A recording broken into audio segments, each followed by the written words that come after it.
Although a policy may be passed, whether it is properly implemented depends in part on whether there is funding to pay the cost.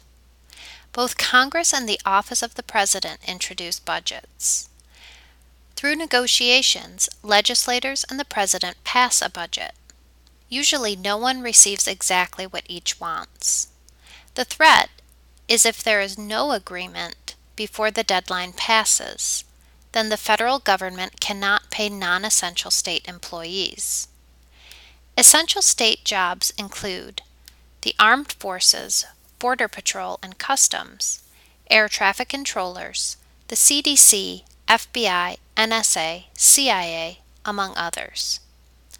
The White House staff's National Park Rangers, most of the EPA, are not considered essential services.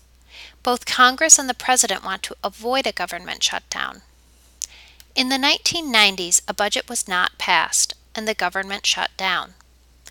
Republican Speaker of the House Newt Gingrich blamed the President, and the Democratic President Bill Clinton blamed Congress.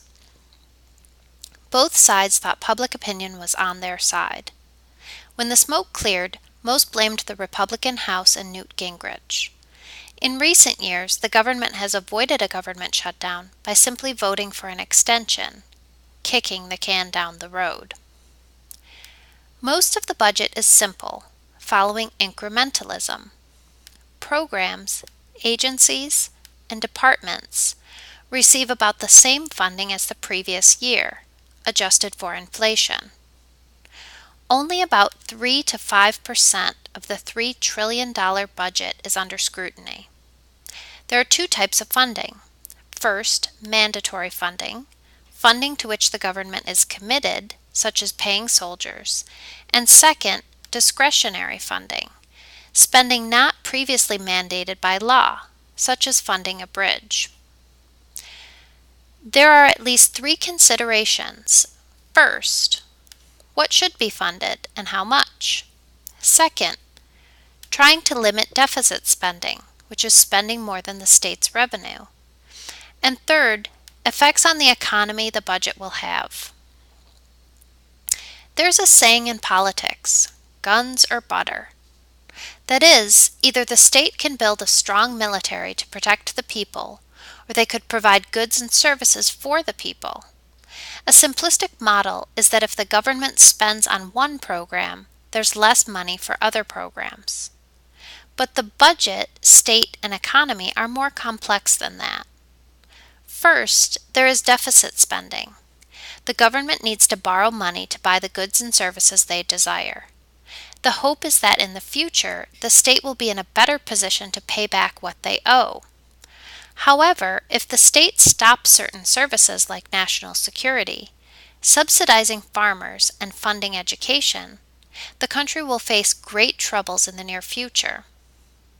Deficit spending increases the national debt, or the overall money the United States owes, which is over $18 trillion, or about $57,000 per citizen.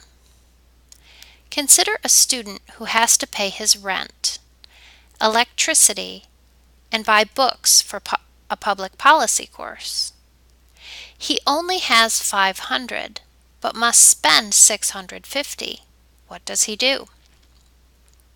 He takes out a student loan.